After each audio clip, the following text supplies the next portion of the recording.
Political news, sports news, crime news या news हो आपके राज्य, आपके शहर की, आपके आसपास हो रहा है भ्रष्टाचार, हम बनेंगे आपकी आवाज और पहुंचाएंगे आप तक हर सच, हर वो खबर जो है जनता से जुड़ी। 12 घंटे के अंदर हत्यारा गिरफ्तार, पति निकला पत्नी का हत्यारा। वित्तीय मोहन सिंह की रिपोर्ट। बलथर महिला हत्याकांड का पुलिस ने किया 12 घंटे के अंदर सफल उद्भेदन। पति निकला पत्नी का हत्यारा, पुलिस ने हत्यारे पति को गिरफ्तार कर लिया है। उक्त जानकारी देते हुए वित्तीय पुलिस अधीक्षक डॉक्टर सौरभ सुमन ने बताया कि 7 फरवरी 2025 की रात्रि करीब 1 बजे गांव से कुछ दूर सरे में बलथर थाना के सड़किया टोला निवासी रिजवाना खातून 35 वर्ष पति मुमताज गद्दी की गोली मारकर हत्या कर दी गई। सूचना पर पहुंचे वित्तीय पुलिस अधीक्षक ने घटनास्थल का मुआयना करते हुए नरकटियागंज एसडीपीओ जेपी के नेतृत्व में एक टीम गठित कर इस मामले का उद्भेदन करने हेतु कई आवश्यक निर्देश दिया। टीम द्वारा वैज्ञानिक तकनीकी एवं मैनुअल अनुसंधान के क्रम में सघन जांच पड़ताल करते हुए मृतका के पति मुमताज गद्दी को हिरासत में लेकर पूछताछ किया गया तो उसने स्वीकार कर लिया कि उसके द्वारा ही अपनी पत्नी रिजवाना खातून को गांव से कुछ दूर बुलाकर गोली मारकर हत्या कर दी गई थी। हत्या करने के बाद मुमताज गद्दी पुलिस को भ्रमित कर रहा था, लेकिन अंततः वह पुलिस के जाल में फंस ही गया और अपने अपराध को स्वीकार कर लिया। ब्यूरो रिपोर्ट, वज्रपात न्यूज।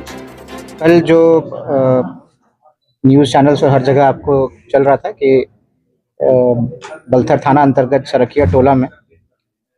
6 फरवरी 25 की रात्रि में रिजवाना खातून की अज्ञात अपराध कर्मियों द्वारा गोली मारकर हत्या कर दी गई है और उनके पति के ऊपर भी गोली चलाई गई। तो इस कांड का उद्भेदन हेतु एक एसआईटी का गठन किया गया था, जिसमें अनुमंडल पुलिस पदाधिकारी नरकटियागंज, थाना अध्यक्ष गोपालपुर, थाना अध्यक्ष बलथर और हमारी जो टेक्निकल टीम है वो इसमें लगी हुई थी, एवं जो सर्कल इंस्पेक्टर मैनातार हैं सरफराज अहमद, इनके द्वारा निरंतर इसमें साक्ष्य संकलन किया जा रहा था। और उसके पश्चात हम लोग को यह ज्ञात हुआ कि जो घटना स्थल है उसमें किसी भी तरह का साक्ष्य जो वादिनी जो मृतका है उनके पति के द्वारा जो बताया जा रहा था, ऐसे कोई भी साक्ष्य हम लोग को नहीं मिले थे। उसके बाद जो एफएसएल की टीम वहां पे आई और जो डॉग स्क्वाड से भी हम लोगों ने उस घटना स्थल का अलग से पूरा सर्च कराया था, उसमें भी हम लोगों को कोई साक्ष्य नहीं मिला। इसके पश्चात हम लोग के द्वारा जब पोस्टमार्टम के समय जब डॉक्टर से इस संबंध में जानकारी ली गई तो यह मामला पूर्ण रूपेण आपको खुल गया कि इसमें जो हत्या है वो किसी घर के ही आदमी के द्वारा की गई है और बाहर से कोई भी आदमी यहाँ पे नहीं आया है। उसी के तहत जब इनके पति से पूछताछ कड़ाई से की गई तो इनके पति के द्वारा यह खुलासा किया गया कि इनके द्वारा ही अवैध संबंध के कारण अपनी पत्नी की हत्या कर दी गई है और इनके जो एक सहयोगी हैं जो दूसरे देश जो नेपाल से सटा हुआ सीमा क्षेत्र है उससे बिलोंग करते हैं, उनके साथ मिल करके इन्होंने उनकी अपनी पत्नी की हत्या कर दी और साथ ही साथ जो अपने भाई हैं उनके साथ मिल करके जो साक्ष्य को मिटाने का प्रयास किया गया और उसको एक अन्य रूप देने का इनके द्वारा प्रयास किया गया। इस संदर्भ में हम लोग के द्वारा 3 लोगों को गिरफ्तार किया गया है। मुमताज गद्दी उम्र करीब 40 वर्ष, इमरान गद्दी उम्र करीब 20 वर्ष, फयाज गद्दी उम्र करीब 20 वर्ष, तीनों पिता सूबेदार गद्दी, सभी साकिन सरकिया टोला, वार्ड नंबर 11, थाना बलथर। इसमें हम लोगों को एक और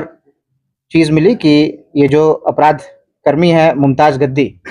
ये पूर्व से तस्कर भी रहे हैं, अल्कोहल और जो एनडीपीएस है उसका ये तस्कर रहे हैं। इनके घर से हम लोगों को एक लाल एवं सफेद रंग के प्लास्टिक के झोला के अंदर रखा हुआ 9 प्लास्टिक के पॉलिथीन के ऊपर टेप से लपेटा हुआ कुल 4.26 मतलब 4 किलोग्राम का चरस जैसा मादक पदार्थ हम लोग को प्राप्त हुआ है। इस संबंध में उन्होंने बताया कि जो उनके सहयोगी हत्या में थे उनके साथ मिल करके ये एनडीपीएस की तस्करी करते थे। इस कांड में कांड के उद्भेदन में जितने भी पुलिसकर्मी शामिल हैं उनको हम लोगों के द्वारा